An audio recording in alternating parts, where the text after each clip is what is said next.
Bom dia a todos. Eu já vou fixando aqui o tema na tela enquanto o pessoal vai entrando.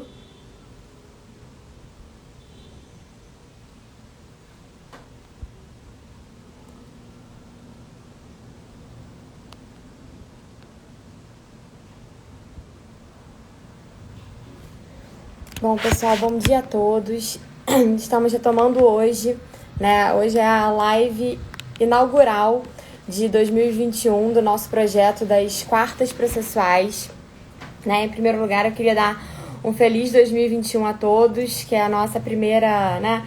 Nosso primeiro contato, né? Nesse ano de 2021, depois de um ano muito difícil aí de 2020, a gente ainda está vivendo, né? Esses reflexos agora em 2021. E foi justamente essa questão da quarentena que trouxe a gente aqui para o ambiente virtual, né, das nossas quartas processuais.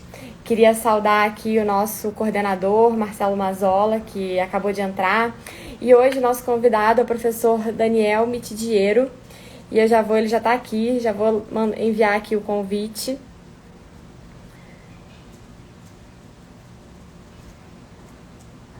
Convite para ele acessar aqui com a gente, para ele entrar ao vivo.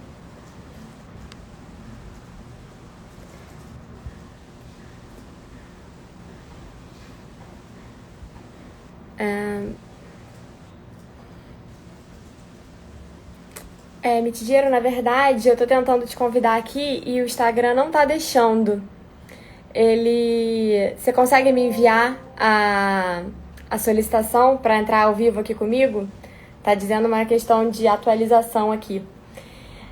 Se puder mandar o convite, acho que seria ótimo pra gente já poder iniciar, porque essa live realmente tem tudo para ser incrível. E enquanto eu aguardo aqui o pedido de participação do professor Daniel Mitidiero, eu queria já, em primeira mão, né, falar para todos aqui do lançamento do nosso livro, né, que é Impactos do Código de Processo Civil 2015 na Advocacia, projeto Quartas Processuais. Então, desde 2019, quando a gente começou esse projeto, a gente vem recebendo processualistas todas as quartas-feiras, às 10 horas. No início, era presencial, né, lá no auditório da ESA, no centro aqui do Rio. E agora a gente, né, desde o ano passado, março do ano passado, abril, a gente migrou aqui para o ambiente virtual e todos os palestrantes, professores de processo civil que participaram aqui com a gente, né, são convidados para participar da nossa obra coletiva. Primeiro volume, né, da nossa obra coletiva tem grandes nomes como o professor Fred Didier, professor Alexandre Câmara, Rodrigo Fux, Flávia Rio, Darcy Ribeiro. E essa obra é coordenada, né, por mim e pelo Marcelo Mazzola, e é uma realização aqui da ESA.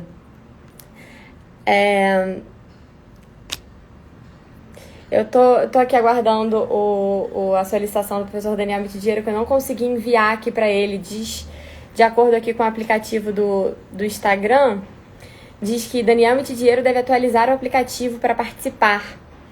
E aí eu não tô conseguindo enviar, né, essa solicitação.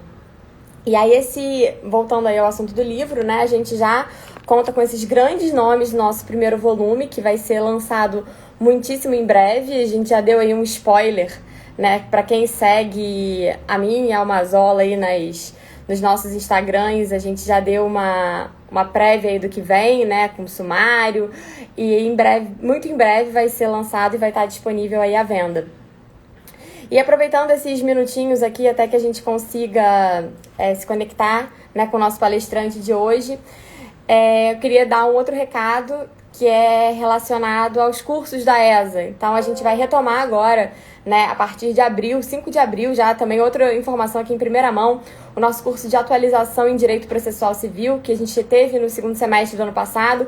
Foi um sucesso aí diante dos pedidos aí dos alunos. A gente está repetindo já agora no primeiro semestre de 2021 e a gente já tem também grandes nomes, né, confirmados para esse curso. O professor Alexandre Câmara vai dar aula inaugural, temos Ronaldo Kramer, Alexandre Flecha, enfim, é uma turma incrível de professores nesse nosso novo curso de atualização. E além disso, tem outros cursos de atualização aqui da ESA, como o curso de arbitragem também, que já está lançado, e todas as outras matérias, né, de direito que tem aqui nas nossas coordenações da ESA. Deixa eu ver aqui se eu já consigo enviar o convite para o professor Daniel Mitidiero. Eu acredito que ele esteja atualizando, né, o aplicativo dele, que estava dando aqui a informação de que eu não conseguia chamá-lo por conta da necessidade de atualização. Imagino que ele esteja sanando essa questão aí, em alguns instantes já esteja... Ó, deixa eu ver aqui. Ah, aqui, ó, solicitação dele. Perfeito. Deve estar entrando aqui com a gente, só esperar aqui a conexão. Já deve estar... Olá, bom dia! Tudo bom, Natália? Bom dia, que bom te ver. Bom dia, pessoal.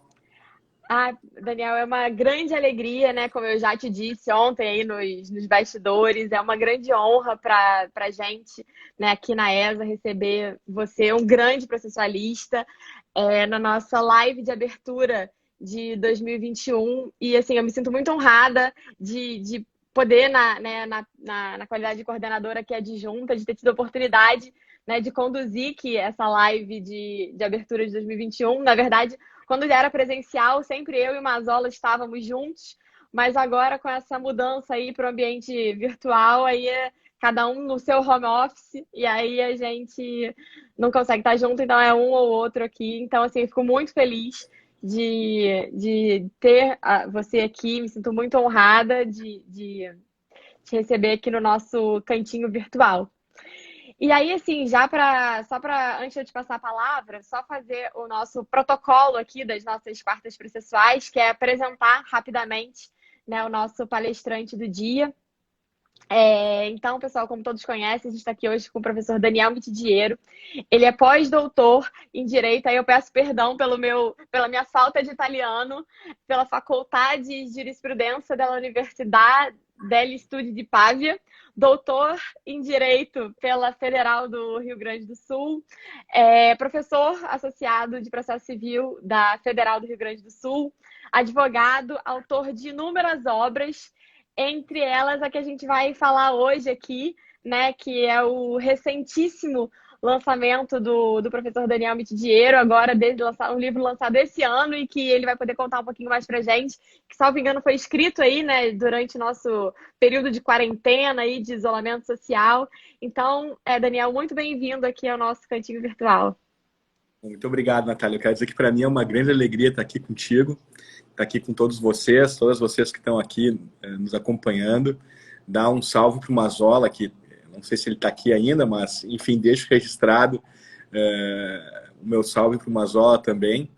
Dizer que eu estou especialmente feliz de estar aqui contigo num projeto acadêmico, e num projeto acadêmico voltado também ao público que pratica o direito, né? No caso, a Escola da Advocacia, porque a gente se conheceu na advocacia, né? Nos conhecemos trabalhando em um caso juntos, com o Mazola também, e eu acho que a conjugação dessas duas coisas, a prática do direito, no nosso caso, a prática da advocacia, e a consciência de que o estudo acadêmico do direito, ele tem por endereço resolver problemas práticos, por mais que a gente, por vezes, trabalhe com abstrações, com definições, se pergunte o porquê das coisas, ao fim e ao cabo, a gente tem sempre lá no final do dia um objetivo de resolver problemas sobre como a gente viver melhor em sociedade.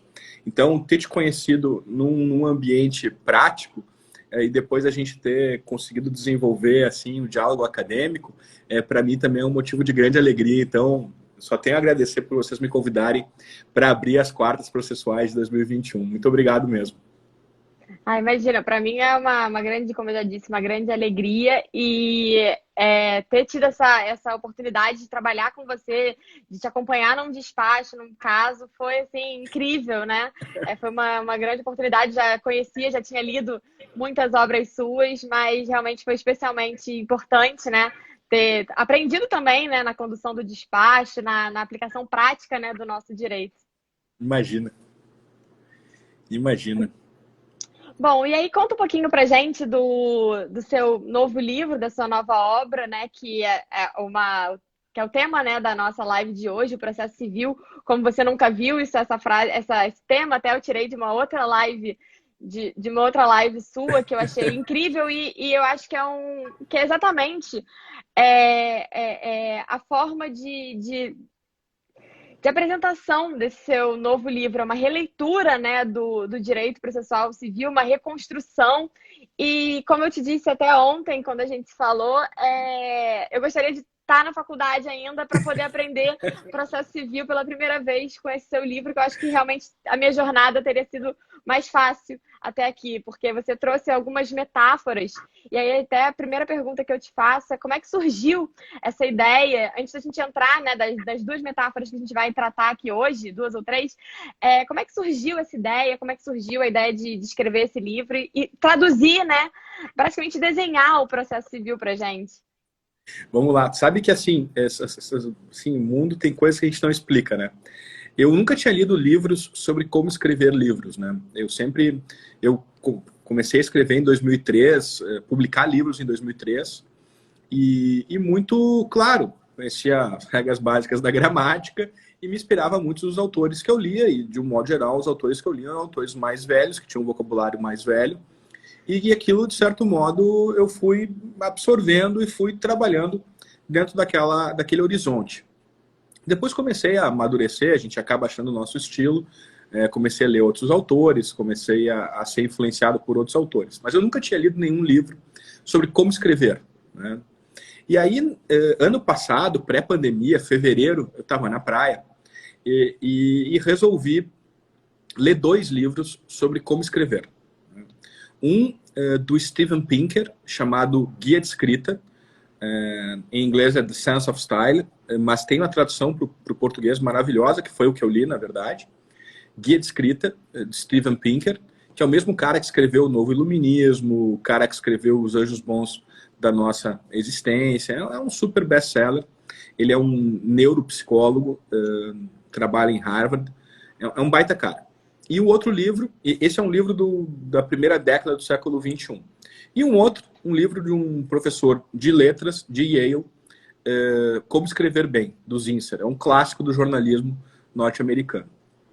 E eu comecei a perceber que tinham coisas interessantes ali sobre como se comunicar com o público de um modo geral, para a gente ser o mais entendido possível, né? Eu já estava numa pauta de clareza, assim, de frases curtas há bastante tempo, desde o meu Corte Suprema de 2013, mas eu consegui pegar com o Pinker uma dica que eu achei sensacional. O nosso cérebro reage melhor a imagens e metáforas. Então, e ele deu exemplo com autores da astrofísica, explicando coisas realmente difíceis, que lendo no texto que ele reproduz, com metáforas, a gente conseguia entender. E eu pensei assim, bom, se o cara consegue explicar astrofísica com metáforas, eu tenho que conseguir explicar direito com metáforas. Não é possível que não dê, que não funcione. Então, esse foi o primeiro capítulo. O que aconteceu no segundo capítulo? Comecei a faculdade. O Felipe está aí, que aliás é meu aluno, grande Felipe, um abraço. Estou vendo que ele é um grande aqui. Voltamos à faculdade em março, como todos nós voltamos, né, para a faculdade em março. Dei 2 semanas de aula. E eu estava assim, eu adoro dar aula, as coisas que eu mais gosto de fazer. E sobreveio a pandemia. Nós, naturalmente, suspendemos as aulas também na Federal do Rio Grande do Sul. E ficamos um grande período de molho. Nós retomamos as aulas em agosto. E eu senti a necessidade de me comunicar com os meus alunos da maneira como eu me comunicava em sala de aula. Porque se pegar o meu curso de processo civil com o Sérgio e com o Marinoni, mesmo o manual do processo civil que eu tenho com eles, é um livro, eu gosto muito do livro, né? Não vou falar mal do livro naturalmente, eu adoro o nosso curso, mas é um curso tradicional de processo, como os livros de um modo geral, bibliografia, enfim. E eu percebi que não reflete basicamente como eu dou aula. certamente também não reflete como o Sérgio dá aula, como o Mariano dá aula. Se a gente pegar os livros do Humberto Teodoro Júnior, do Fred, do Talamini, do Alexandre Câmara, que tu citou aqui também, querido amigo, tu abrir o livro e assistir a aula, tu vai ver que não é exatamente a mesma coisa. A aula tem um outro ritmo, né?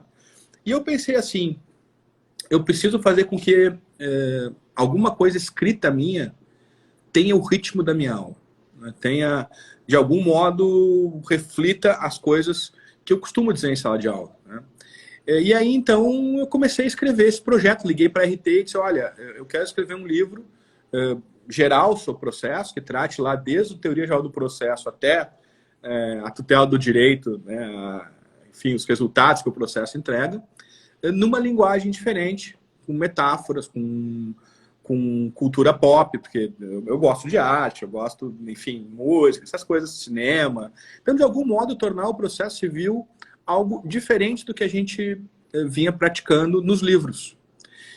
E a RT comprou a ideia, bom, mais um livro de processo civil, não, mas um livro diferente de processo civil, quem sabe?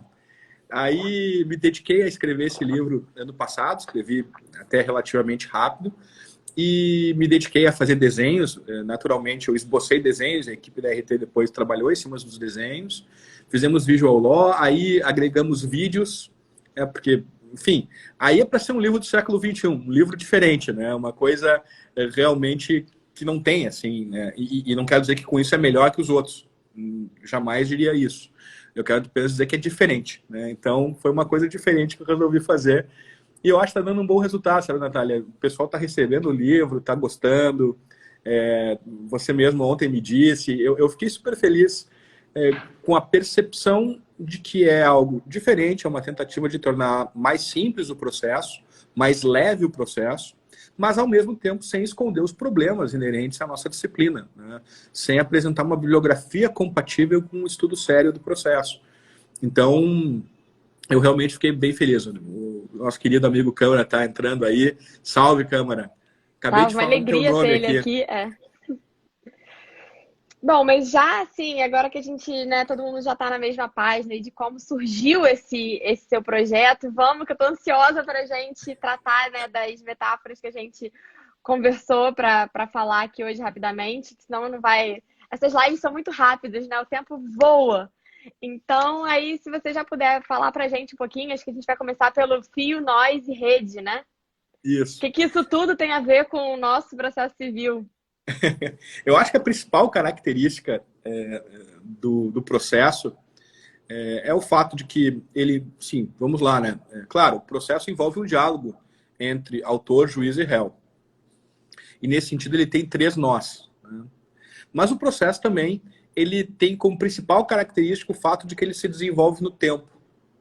Então ele é um fio. Ele é um fio que está amparado por alguns nós, a ação, a jurisdição, a defesa. E esse fio que avança, ele está, por assim dizer, envolto em uma rede de normas fundamentais que acabam desenhando o devido processo. Então, a primeira grande ideia, quando eu comecei a estudar, quando eu comecei a pensar no livro, eu pensei, olha, o processo é um contraditório, é um ir adiante, não é um ponto específico no tempo. Então, ele é uma linha, é um fio. O processo também envolve algumas posições jurídicas fundamentais. São os nós fundamentais do processo. É a ação, é a defesa. Eu exerço ação ao longo de todo o procedimento, quando eu proponho uma ação, quando eu peço prova, quando eu ofereço uma réplica, quando eu recorro. Então, são os nós que vão marcando a vida do procedimento. E esse procedimento não é um mero procedimento, porque ele envolve direitos fundamentais processuais, envolve o devido processo. É uma rede que envolve esse fio. E aí eu pensei, depois de eu falar sobre o mapa, depois de eu dar um mapa, né, que é o primeiro capítulo, ou seja, falar sobre o que é direito material, o que é direito processual, o que é tutela dos direitos, o que é tutela jurisdicional, as primeiras grandes noções, assim, pra gente ter um mapinha, tipo aqueles mapinhas do Mario, sabe? Não sei se tu jogava Mario, Natália, eu jogava Claro! Mario. Claro que jogava! Então, e uma das coisas mais legais do Mario é que a gente sabia exatamente para onde a gente estava indo, porque tinha os mapinhas. Então eu pensei assim, primeira coisa que eu vou fazer é dar um mapa, dizer quais são as definições básicas, onde o mar começa e a terra termina. Primeira coisa. Segunda coisa, vou dar uma abordagem geral a respeito do que serve o processo, que é a tutela dos direitos. E tentar, de algum modo, responder de uma maneira coerente, do ponto de vista substancial, os problemas do processo. Aí o meu segundo capítulo lá é sobre o ouriço e a raposa. Né? E eu defendo a necessidade de a gente ter como copiloto, por assim dizer, nessa jornada, um ouriço e não uma raposa. Assim, tentar responder aos problemas de uma maneira coerente. E aí eu pensei, bom, agora então tem que tratar dos temas de processo. Quais são os principais temas de processo para a gente abrir a jornada? É tratar dos nós, ação, defesa, jurisdição, da linha, né, do fio, que é o procedimento que se desenvolve rumo à tutela jurisdicional, envolto por uma rede, os direitos fundamentais processuais. Até é interessante, e mandar um salve para o Sandoval, que está aqui lá no Pará. É legal demais a gente ver os amigos de todo lugar do mundo. O Márcio entrou aqui de Minas também, então, pessoal que está aí, eu vou dando um abraço. É um dos benefícios aí que a gente tem com de migrar para o mundo virtual, né? A gente consegue estar aqui quando uma quarta de manhã, né? Ia ser fácil de estar, né? Você do Rio Grande do Sul, aqui do Rio, e tanta gente aí espalhada pelo Brasil que está aqui com a gente. Verdade. E aí eu estava pensando, e aí falando especificamente sobre a rede, Natália, até a gente conversou sobre isso, ver que nos manuais de processo, nos cursos de processo, esses direitos fundamentais processuais, essas normas fundamentais, que hoje o código abre, deitando essas normas para a gente, né, colocar como um portão, né, para ler todo o processo, eles já tiveram diferentes nomes, né? A gente já chamou em princípios formativos, a gente chamou já devido processo, e a gente fala agora em normas fundamentais. Claro que existem variações a respeito do significado desses termos, né? Esses termos não significam naturalmente as mesmas coisas. Mas eu resolvi brincar, porque quando eu estava escrevendo sobre isso, a minha nítida sensação é que eu estava no De Volta para o Futuro. Esse é um filme que eu vi nos anos 90, né? No início dos anos 90 eu era criança, assim, tinha 10, 11, 12 anos. Esse filme é de 80 e poucos, né? Mas é um clássico, acho que tu deve ter visto também, não sei se a galera que está aqui nos assistindo viu. Então, De Volta para o Futuro, né? As três partes de Volta para o Futuro. E o Marty McFly, ele está em 85, que é assim onde se passa a ação, vamos colocar assim, atual do filme, e ele volta para 1955, volta depois para 1885 e depois vai visitar 2015. E o interessante nessas datas, depois eu estava percebendo isso enquanto eu escrevia, é que é lá no século XIX mesmo que a gente vai ter, sim, um testemunho sobre o desenvolvimento da ciência do processo a partir das chamadas máximas processuais. E é que lá em 23 o Miller vai assim, imortalizar sobre essa ideia de princípios formativos.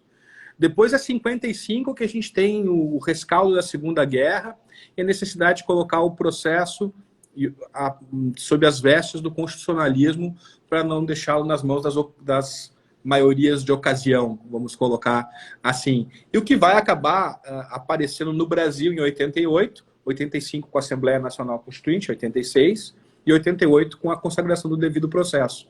E aí a gente chega em 2015 e acaba por assim dizer, dizendo, olha, e tem mais, eu preciso olhar o processo a partir dessas normas fundantes, desses compromissos fundamentais.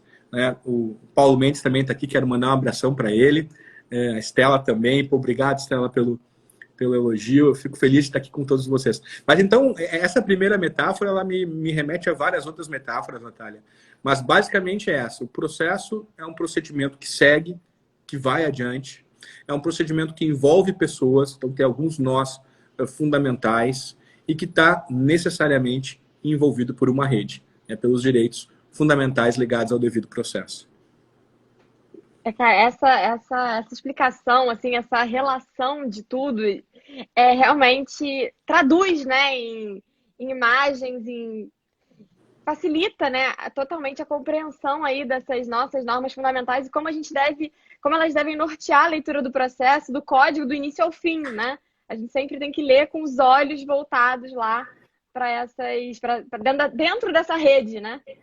Não, e tu sabe que tem uma coisa interessante aqui também, né? Porque essa ideia do De Volta para o Futuro remete à necessidade da gente compreender as coisas numa perspectiva histórica, né?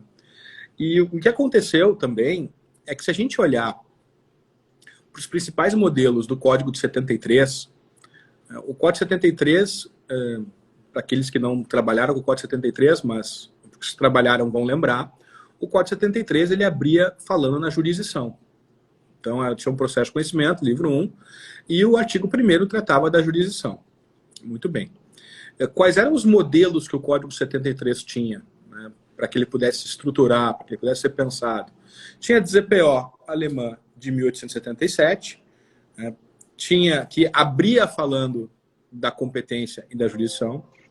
Tinha o Código de Processo Civil italiano de 42, que também iniciava tratando da competência.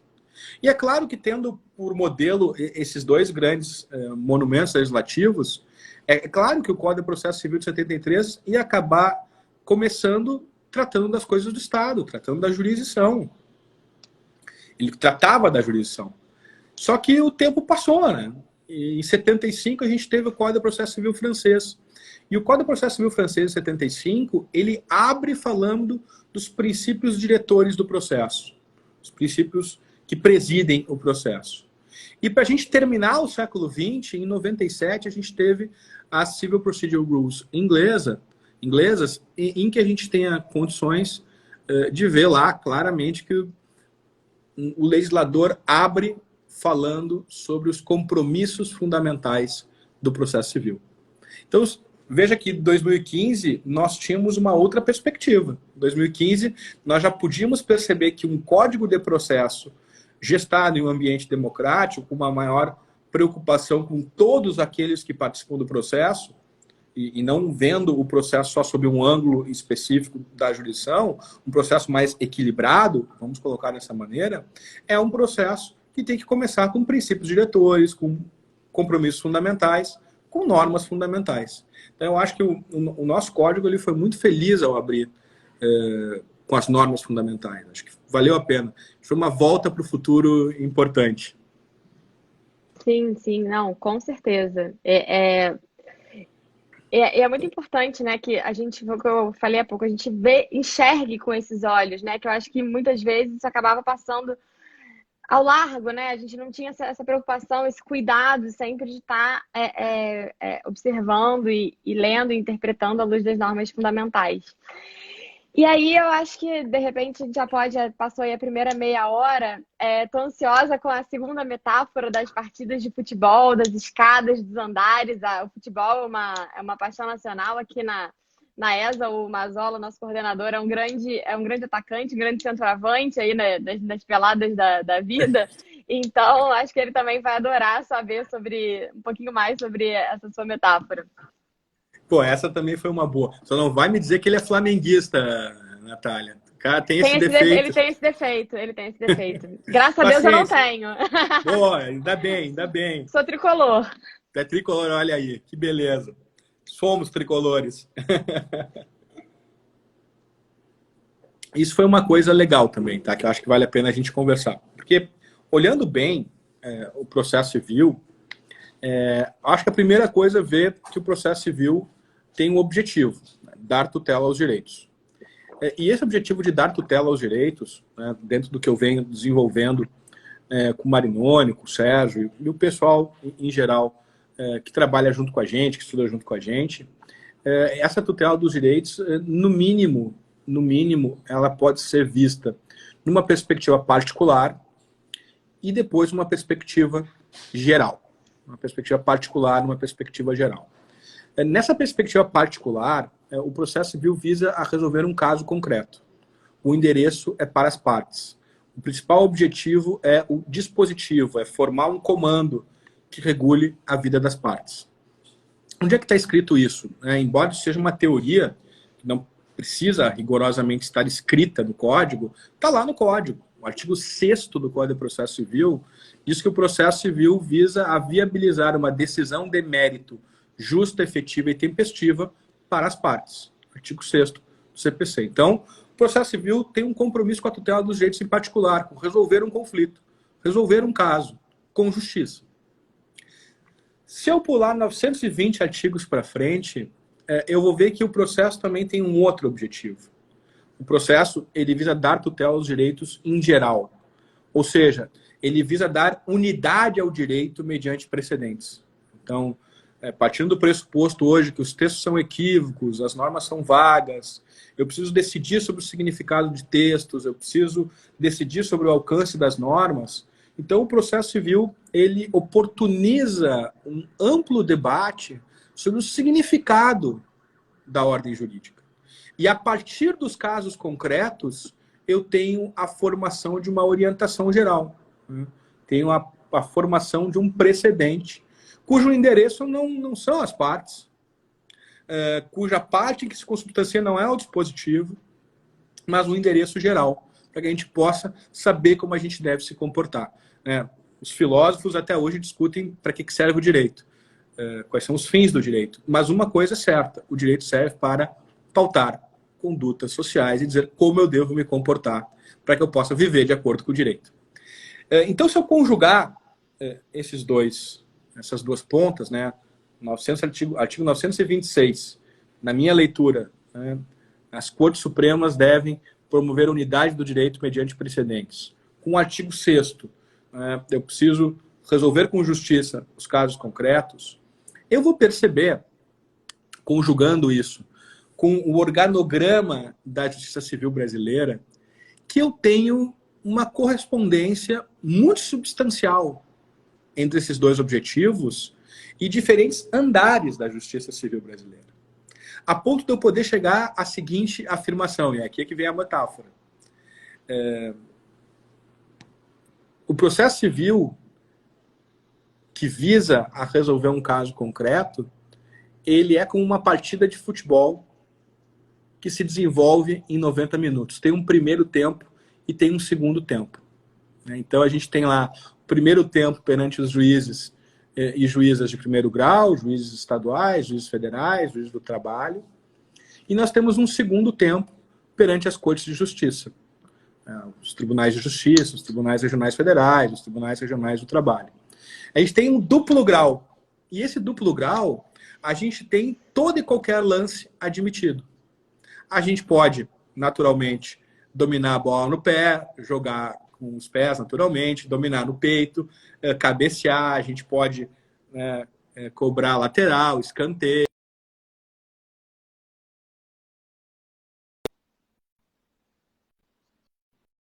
Que esse andar desempenha. Esses dois andares desempenham a seguinte função: decidir com justiça o caso. E é por isso que todos esses lances são admitidos. Agora, existe um outro andar, que é o andar das Cortes Supremas. A começar, e aí a gente começa a perceber, que nem todos os casos devem ir para as Cortes Supremas. Então, veja, já tem uma coisa aqui que é diferente. A partida regulamentar é a de 90 minutos. É o primeiro e o segundo tempo. É o duplo grau de jurisdição. E eu só vou ir para o Supremo, para o STJ e para o TST quando eu tiver uma questão que realmente importe para promoção da unidade do direito. Quando esteja legitimado o debate daquele caso para que eu consiga, a partir dele, dar uma orientação geral a respeito do significado do direito. E não é por acaso que as Cortes Supremas, portanto, fazem parte do jogo, mas é um jogo mais excepcional. Não é sequer uma prorrogação, porque na prorrogação eu tenho os mesmos lances que são admitidos. Na verdade, as Cortes Supremas são como pênaltis. Os únicos lances admitidos nas Cortes Supremas são pênaltis. Eu só posso discutir questões de direito. Não significa que eu não possa debater fato. É claro que eu posso debater fato. O que eu não posso é discutir o significado do fato à luz da prova. Porque isso é tarefa das Cortes de Justiça, dos juízes de primeiro grau, que visam a resolver o caso com justiça. O Alisson está perguntando, é o VAR, né? O VAR é a prova. O VAR é a prova que está lá no segundo grau e no primeiro. É a prova, é o elemento de corroboração das alegações de fato. O que nas cortes eu faço é simplesmente bater pênaltis. Eu vou ver se o direito foi aplicável ao caso concreto de uma maneira apropriada, se o direito foi interpretado de maneira apropriada, se o alcance do direito foi aquele que foi dado, em termos de aplicação, e se o significado do direito é aquele que foi outorgado, em termos de interpretação. Então eu trabalho só com um tipo de lance. Eu trabalho com o lance dos pênaltis. E com isso eu diferencio as duas coisas. Né? Eu tenho, então, dois grandes mundos nas tutelas dos direitos que correspondem a diferentes andares da justiça civil. Então eu tenho um andar do primeiro grau, eu tenho um andar do segundo grau e tenho um andar das Cortes Supremas. E esses andares são conectados por escadas. As escadas são os recursos. Né? Então, os recursos, naturalmente, devem ser vistos à luz da função que é desempenhado por cada um desses andares. E mais do que isso, Natália, os próprios incidentes processuais, as faltas, né, que podem acontecer, por exemplo, nas Cortes de Justiça, precisam ser vistas à luz da finalidade geral, né, a que esses andares se prestam.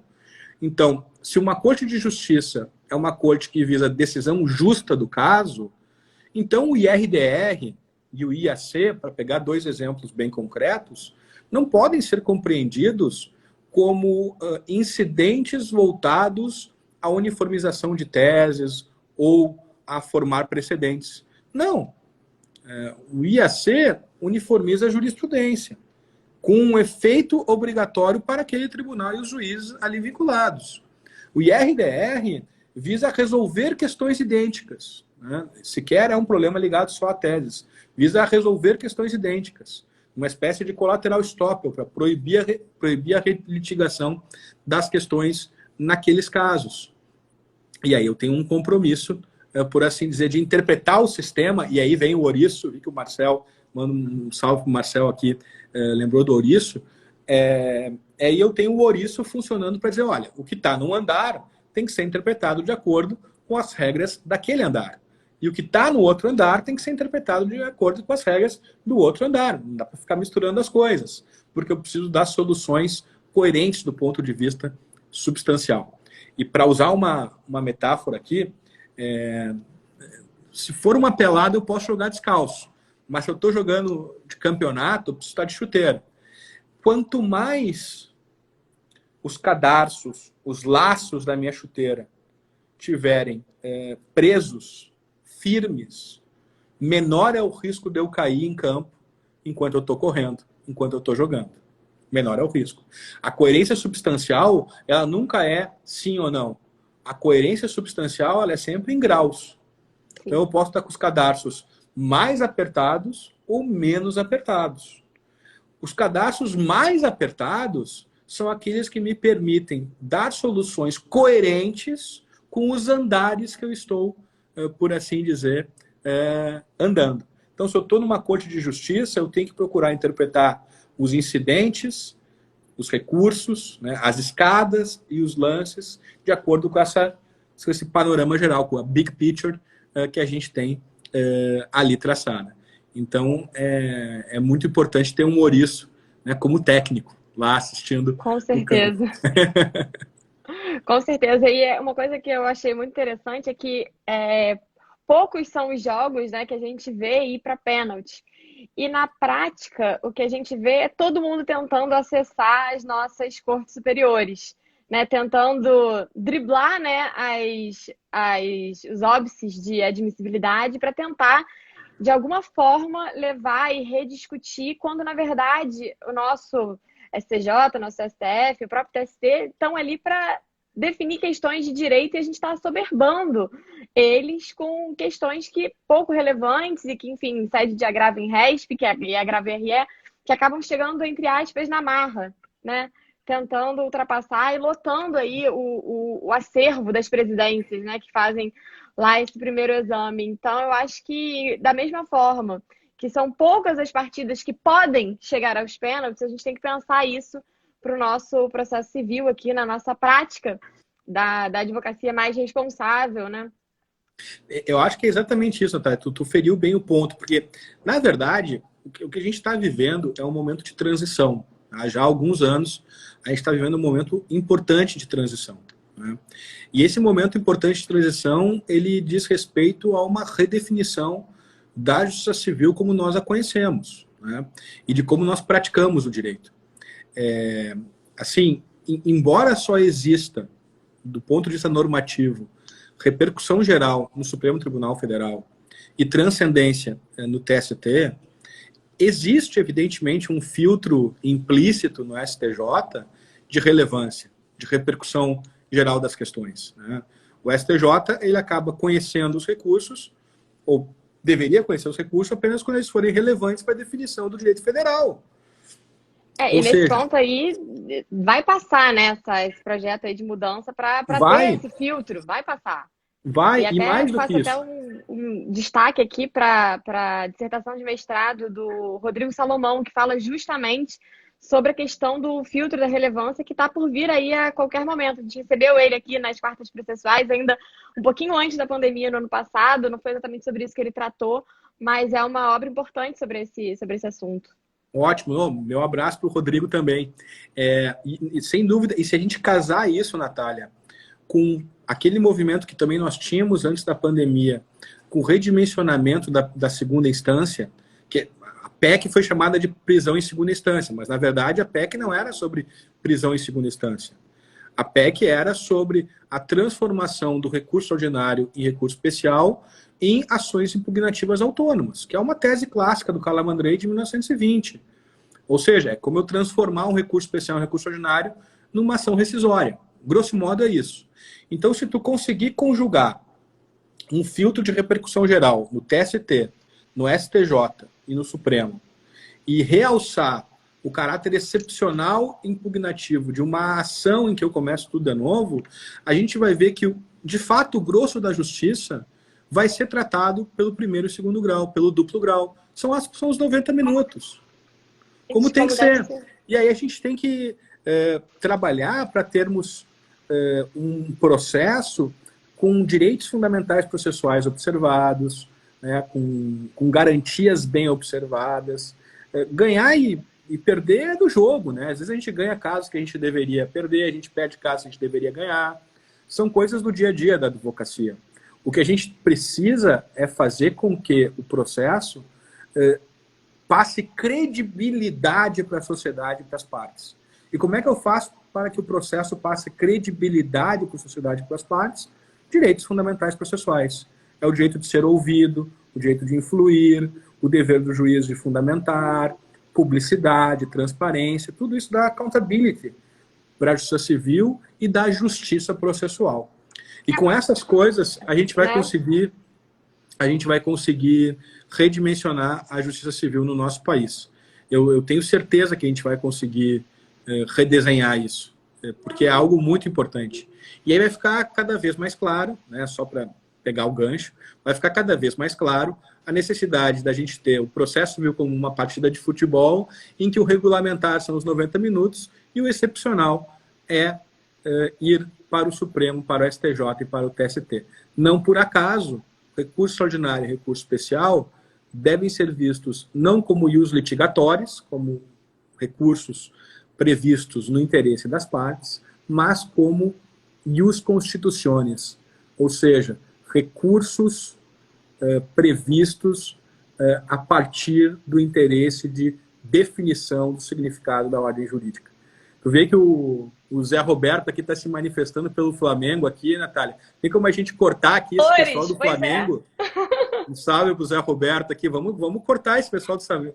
Não dá mais para aguentar flamenguista. Eu sei que eu estou falando da OAB do Rio, mas toda a minha solidariedade ao Fluminense, ao Vasco, ao Botafogo, toda a solidariedade. Falou do Rio Grande do Sul, então, assim, vamos esquecer o Flamengo. Não, e o Palmeiras, porque o Grêmio também foi fazer uma patuscada semana passada. Mas paciência, é isso aí, é da vida. O processo civil, a vida é uma partida de futebol, a gente ganha e a gente perde. E pegando o gancho aí no que você falou da questão dos recursos especial e extraordinário, e nesse ponto tem até uma questão que o professor, né, o ministro Luiz Fux, né, que é professor lá do mestrado, meu orientador, ele sempre fala que o nome dos recursos, ele acaba instigando a parte, porque você chega e você fala para o seu cliente, a gente perdeu, mas agora tem um recurso especial e um recurso extraordinário. Fala, caramba, se é um recurso especial e o outro é o extraordinário, são esses que eu quero seguir. E aí, na verdade, não é bem por aí, né? Não, mas é exatamente isso que o Fux fala, que o ministro, né, o professor Fux fala. Aliás, manda um abraço para ele, por favor. É exatamente isso. Tu fala, pô, olha, eu tenho uma apelação. Pô, o cara apelou, tal, todo mundo apela. Mas olha, agora a gente pode estar Brasília com recurso especial, com recurso extraordinário. Não, é aí que a gente vai. Então, se não tiver um limite mesmo, a gente acaba se obrigando a recorrer, né? Não tem jeito. E sobre a questão, voltando um pouquinho sobre a questão do filtro que a gente estava falando, né, da relevância da matéria, que a gente acredita que realmente vai passar, e uma dica que fica aí para os advogados que estão assistindo, é para já, desde logo, fazer um capítulo nas peças falando sobre a relevância da matéria que está sendo discutida. A gente já faz isso há muito tempo e eu acho que isso é uma coisa que vai pegar e ajuda, de alguma forma, na admissibilidade do nosso recurso especial, quando ele for realmente para ser admitido, quando a gente puder levar a partida para os pênaltis. Deixa eu te dar para corroborando o que tu está dizendo, Natália, e pegando uma área que você trabalha, que o Mazola trabalha. Eu dei um parecer num caso envolvendo uma discussão sobre marca e produto, num caso clássico, eu vou falar, a gente vai abrir os olhos, que é do Nuggets. Né? Nuggets. Então, o que aconteceu basicamente é um caso conhecido. Eu cresci comendo nuggets. A minha geração cresceu comendo nuggets. Até hoje eu lembro daquela caixinha azul marinha da Sadinha que vinha os nuggets. Eu adorava aquilo. Depois virou amarelo, mas eu adorava aquilo. Pedia para minha mãe fritar todos os dias. Deu no que deu, né? Fiquei gordinho, mas paciência, né? Mas fiquei gordinho depois, não foi culpa dos nuggets da minha mãe. Eu é que comi muito depois. O que aconteceu foi o seguinte, aqui no Tribunal de Justiça do Rio Grande do Sul havia uma discussão se nuggets era produto ou marca, porque ele foi registrado como marca pelo McDonald's, depois foi cedido para a Sadia, etc. E aí se fez perícia aqui, se debateu, e aí, à luz da prova pericial, estou contando isso porque isso é paradigmático, é um caso público, então não tem nenhum problema. Então, à luz da prova pericial, o Tribunal de Justiça do Rio Grande do Sul chegou à conclusão que nuggets, embora tenha sido registrado como marca no nosso país, é um produto. É um produto, nos Estados Unidos é um produto, enfim. Então, assim deveria ser compreendido e, portanto, não haveria proteção.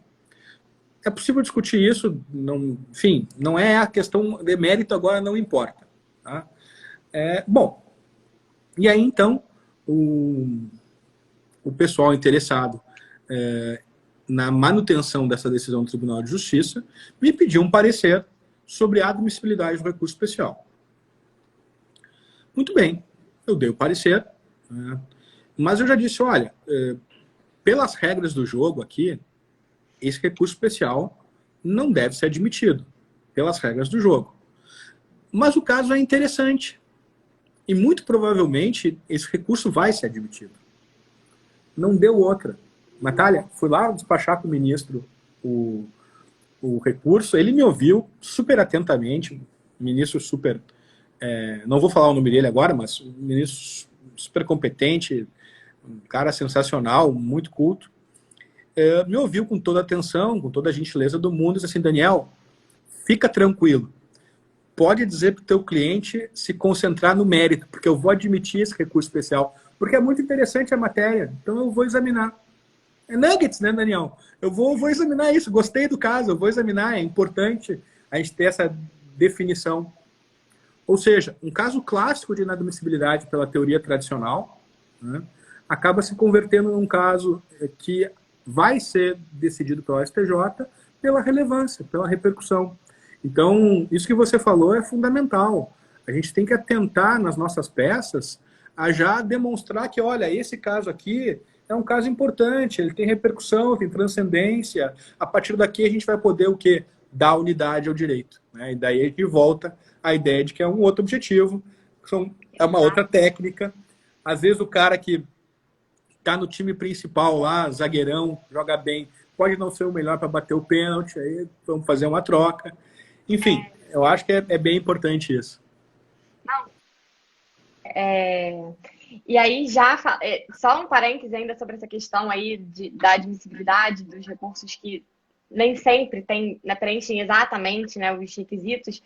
E a gente, com essa vivência de propriedade industrial, especialmente as ações envolvendo trade dress, né, que é a embalagem do produto, a fachada da loja, enfim, trade dress tem diversas acepções, né, que na verdade nem vem ao caso, mas a gente vê o STJ falando, não, a questão, o recurso pode sim ser admitido em uns casos e o outro não pode ser admitido por revolver fato e prova, você vai comparar duas embalagens, você vai comparar, e aí a gente vê casos sendo admitido e casos não sendo admitido. Então, assim, a gente, na verdade, é justamente essa questão da relevância, né, da repercussão, da transcendência do caso. Isso a gente vê direto nessa área aqui da propriedade industrial. Não, e a chave de tudo qual é? A chave de tudo é perceber que os andares são diferentes e as escadas para chegar em cada um deles tem uma manha própria, né? Tem uma lógica própria. Então, não dá para achar que todos os andares são iguais. Tem funções diferentes e a gente acaba obtendo coisas diferentes. E para jogar cada um desses jogos, tem uma técnica específica, né? Acho que é por aí mesmo. A gente está falando aqui de admissibilidade. Eu posso pedir só mais um spoiler das suas metáforas, do lacre da pizza, que eu particularmente achei incrível, eu amei. Porque é uma realidade que a gente vive. Agora, toda vez que eu vir uma pizza com o lacre, eu vou lembrar de processo civil. Não, essa foi boa. E essa foi o seguinte, eu tava com a Bezinha, eu e a Bezinha, a Vitória, minha esposa, né? Eu estava escrevendo esse capítulo, né? Também é o capítulo dos andares das escadas, em que eu trato dos recursos, das cortes e tal. E aí eu parei assim, disse, amor, tô querendo uma metáfora para trabalhar o problema da admissibilidade dos recursos. E aí parei, abri uma vinhota aqui, tinha parado para trabalhar, tinha parado de trabalhar, tal, já de noite. Eu disse, vamos pedir uma pizza. Tá, vamos pedir uma pizza. Estamos tomando um vinhozinho e tal. Aí pedimos a pizza, aí chegou a pizza. Aí eu vi o lacre da pizza. Não receber a pizza se esse lacre estiver rompido. Eu digo, cara, tá aqui a metáfora. Essa é a metáfora. Em regra, né? Claro, hoje tem a primazia do mérito, mas a regra é a seguinte. O lacre da pizza é o juízo de admissibilidade. Se tiver rompido, tu não recebe. Agora, se não tiver rompido, beleza. Posso abrir a pizza e comer. Se eu vou gostar ou não da pizza, se a parte tem razão ou não tem razão naquilo que alega, bom, é o gosto da pizza. Agora, eu nem vou examinar o gosto da pizza se o lacre estiver rompido. Ou seja, se os requisitos intrínsecos e extrínsecos de admissibilidade não estiverem presentes. Claro que depois eu lembro do clássico Barbosa Moreira, e aqui fica a minha homenagem a toda a escola carioca do Rio, fundamental. Claro que depois eu lembro do Barbosa Moreira, da tese de titularidade do professor Barbosa Moreira sobre o juízo de admissibilidade dos recursos, lá da década de 60, que foi super influente. Mas a ideia básica é essa, né? O juízo de admissibilidade é mais ou menos como o lacre da pizza. Que bom que tu gostou, né? No fim, funcionou bem.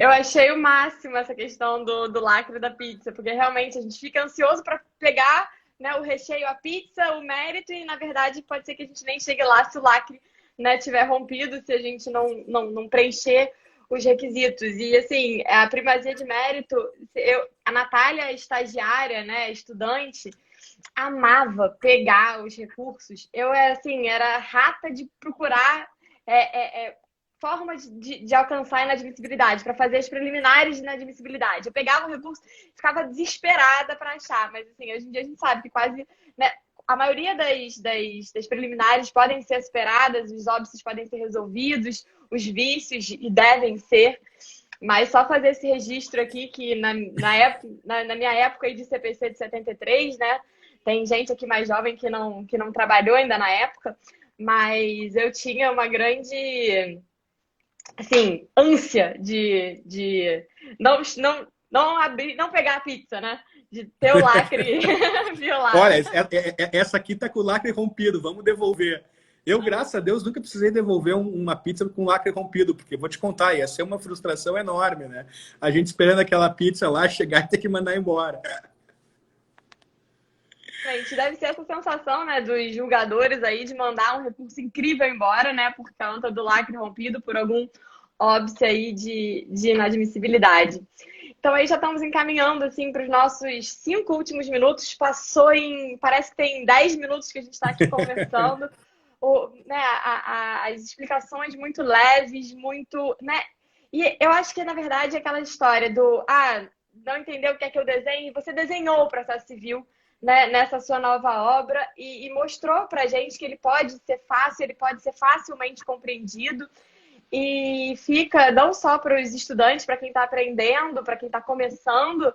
E assim, eu já digo que o meu cunhado está estudando direito agora, está na faculdade, e vou dar o livro para ele, porque ele está, né, se apaixonando aí pelo processo civil, que você acompanhando aqui nossas lives, essa paixão aqui pela área acadêmica. Então já faço questão que ele aprenda, né, pelos olhos das suas metáforas. Então, assim, eu quero, né, vou te passar a palavra para as suas considerações finais, mas antes eu já quero te convidar para o nosso segundo volume da nossa obra coletiva, né, do projeto das quartas processuais, que são os impactos do processo civil na advocacia. E que a gente está lançando agora o primeiro volume. Já a editora já deu ok para a gente fazer o segundo volume com o time da segunda metade de 2020 e agora 2021, para a gente dar prosseguimento e, enfim, levar, né, colocar essas lives no papel, né, e passar adiante para, né, o conhecimento adiante. Então, assim, meu muito obrigado aqui. A sua presença, a sua explicação, a forma fácil, didática e assim, que eu aprendi muito na live de hoje, não só o direito em si, mas como ensinar, como passar, né? Porque eu que estou entrando, né, na academia, estou no meu final aí do mestrado, pretendo dar aula, então assim, é uma forma de tornar tudo mais fácil. Que bom, Natália. Olha, eu só tenho a agradecer primeiro. Eu quero te dizer que adorei estar aqui contigo, estar aqui com todos vocês, todas vocês. A gente tem que procurar fazer isso. Direito é para ser uma coisa leve. Claro que o direito tem problemas sérios, a gente tem muitas questões densas para resolver, mas a porta tem que ser leve, senão a gente... Tem aquele samba do Silva, né? Um samba do Silva com a Ludmilla. O amor é como uma ladeira, tem que ser leve sim, para você subir, né? O amor te estende a mão. Estudar processo não é uma coisa muito simples. Quando a gente se aprofunda, a gente vê que tem muitos problemas. Então, essa porta de entrada para a gente fazer subir essa ladeira tem que ser leve para depois a gente conseguir ir adiante. Eu só tenho a agradecer pela atenção de vocês, pelo teu convite, Natália, pelo convite do Mazola, pela companhia de todo mundo, e dizer que eu já aceito o convite desde logo para estar com vocês numa próxima obra, para estar numa próxima live, enfim, estamos juntos sempre. Muito obrigado. Muito obrigada aqui da ESA, do Mazola, e ficamos felizes de saber que podemos contar com você aí para nossa próxima obra coletiva. Com certeza vai ser um nome de peso para gente trazer. Daniel, muito obrigada, um beijo e até a próxima. Outro, beijão. Tchau, Natália. Tchau.